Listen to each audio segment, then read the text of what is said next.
Arthur Rimbaud, Soleil et chair.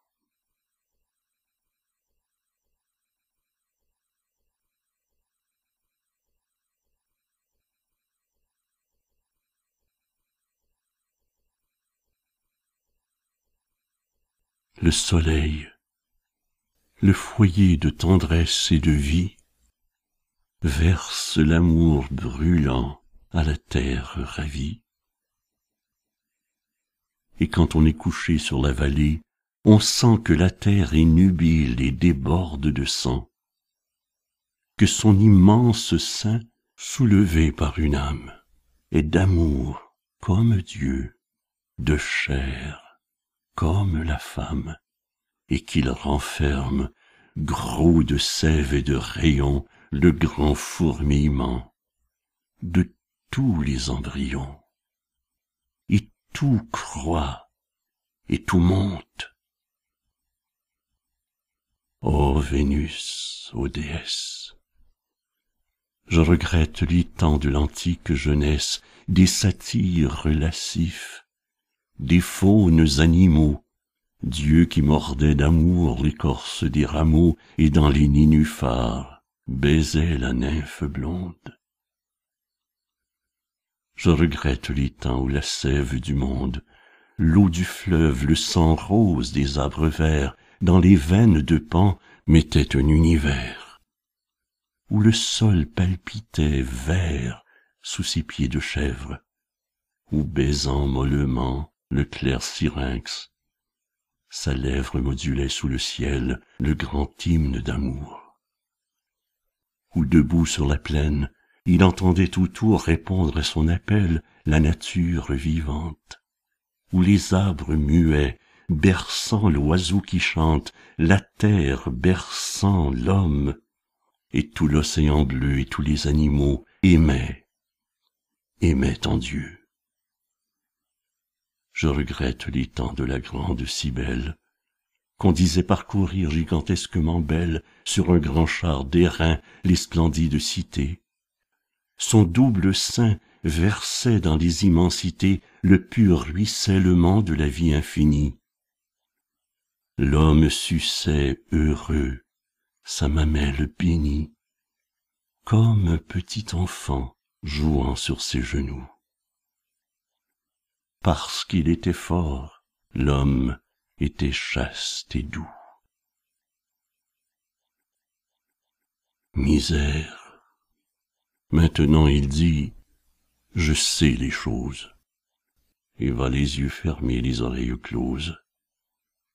Et pourtant plus de Dieu, l'homme est roi, l'homme est Dieu. Mais l'amour, voilà la grande foi. Aussi l'homme puisait encore à ta mamelle, grande mère des dieux et des hommes si belle.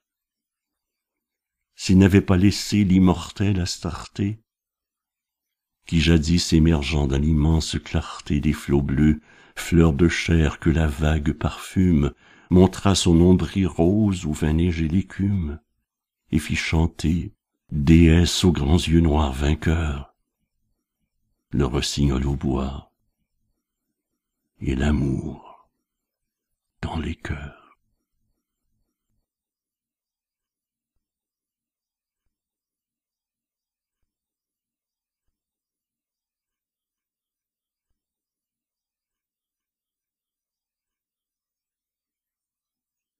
Je crois en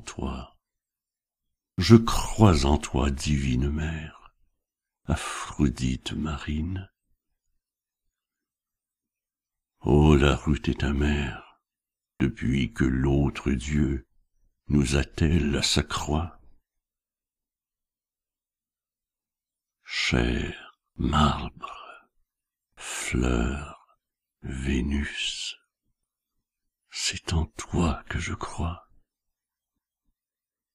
Oui, l'homme est triste et laid, triste sous le ciel vaste. Il a des vêtements parce qu'il n'est plus chaste, parce qu'il a sali son fier buste de Dieu, et qu'il a rabougri comme une idole au feu son corps olympien aux servitudes sales. Oui, même après la mort, dans les squelettes pâles, il veut vivre, insultant la première beauté.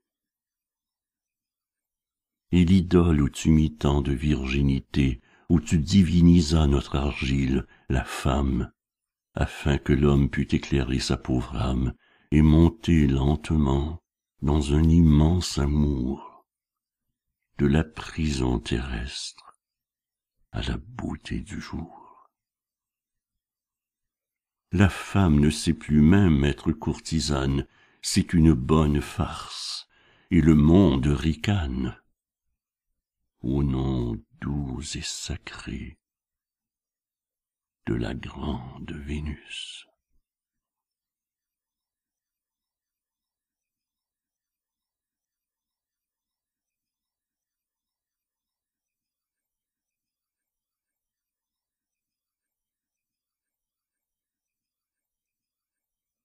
Si les temps revenaient,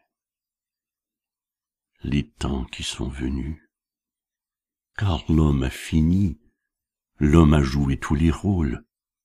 Au grand jour, fatigué de briser des idoles, il ressuscitera, libre de tous ses dieux.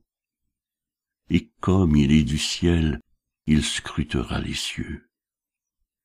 L'idéal, la pensée invincible, éternelle, tout, le Dieu qui vit sous son argile charnelle, montera, montera, brûlera sous son front. Et quand tu le verras sonder tout l'horizon, contempteur des vieux jougs, libre de toute crainte, tu viendras lui donner la rédemption sainte. Splendide, radieuse, au sein des grandes mers tu surgiras, jetant sur le vaste univers l'amour infini dans un infini sourire. Le monde vibrera comme une immense lyre dans le frémissement d'un immense baiser. Le monde a soif d'amour. Tu viendras l'apaiser.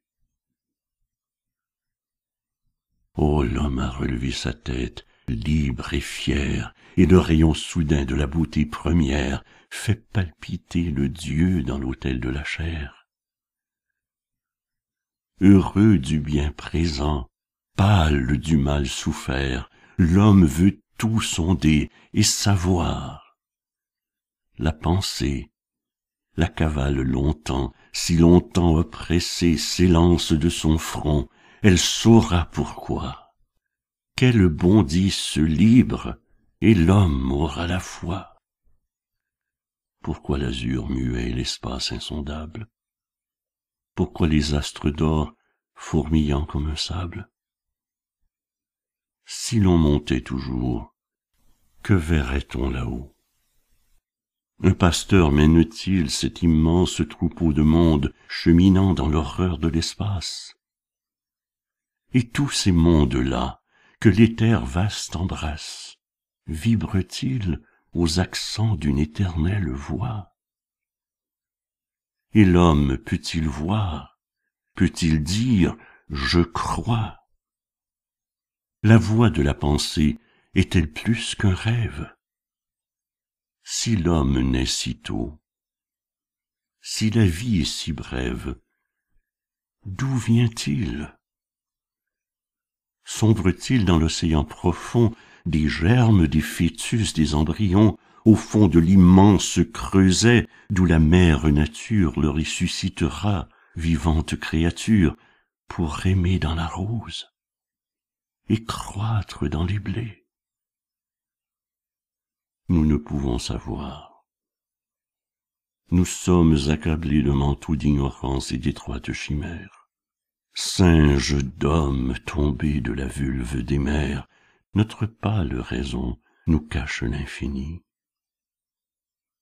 Nous voulons regarder, le doute nous punit. Le doute, morne oiseau, nous frappe de son aile. Et l'horizon s'enfuit d'une fuite éternelle. Le grand ciel est ouvert. Les mystères sont morts devant l'homme debout qui croise ses bras forts dans l'immense splendeur de la riche nature. Il chante, et le bois chante, et le fleuve murmure un chant plein de bonheur qui monte vers le jour. C'est la rédemption, c'est l'amour, c'est l'amour.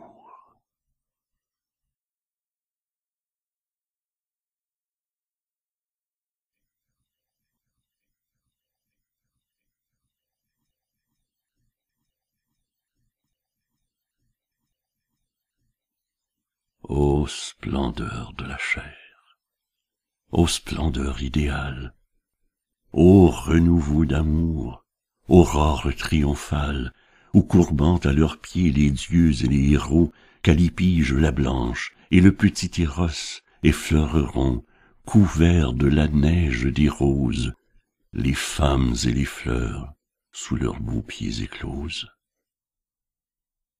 Ô grande Ariadné, qui jette tes sanglots sur la rive, en voyant fuir là-bas sur les flots, blanche sous le soleil, la voile de Thésée. Ô douce vierge enfant, qu'une nuit a brisée, tais-toi. Sur son char d'or, brodé de noirs raisins, Lysios, promené dans les champs phrygiens par les tigres lascifs et les panthères rousses, le long des fleuves bleus, rougit les sombres mousses. Zeus, taureau, sur son cou berce comme une enfant le corps nu d'Europée, qui jette son bras blanc au cou nerveux du dieu, frissonnant dans la vague. Il tourne lentement vers elle son œil vague. Elle laisse traîner sa pâle joue en fleurs au front de Zeus. Ses yeux sont fermés. Elle meurt dans un divin baiser. Et le flot qui murmure de son écume d'or fleurit sa chevelure. Entre le laurier rose et le lotus jaseur, glisse amoureusement le grand cygne rêveur, embrassant la Léda des blancheurs de son aile. Et tandis que Cypris passe, étrangement belle, et cambrant les rondeurs splendides de ses reins, étale fièrement l'or de ses larges seins, et son ventre neigeux brodé de mousse noire. Héraclès le dompteur, qui comme d'une gloire, fort ceint son vaste corps de la peau du lion, s'avance, front terrible et doux, à l'horizon.